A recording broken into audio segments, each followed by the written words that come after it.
Today was the 216th spacewalk completed at the International Space Station in support of assembly and maintenance. It was the third spacewalk at the station just this year alone, and really just in the last few weeks. Today was Anne McClain's second spacewalk after completing her first with NASA astronaut Nick Hague in March. That gives her 13 hours and 8 minutes of spacewalk time. And it was the first spacewalk of David Saint-Jacques' career. That gives him 6 hours and 29 minutes of time outside the hatch.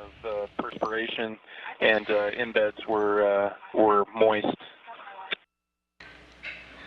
Of the 216 spacewalks conducted at the International Space Station, that gives you 1,354 hours and 53 minutes of total spacewalking time, which is equal to 56 days, 10 hours, and 53 minutes of time outside.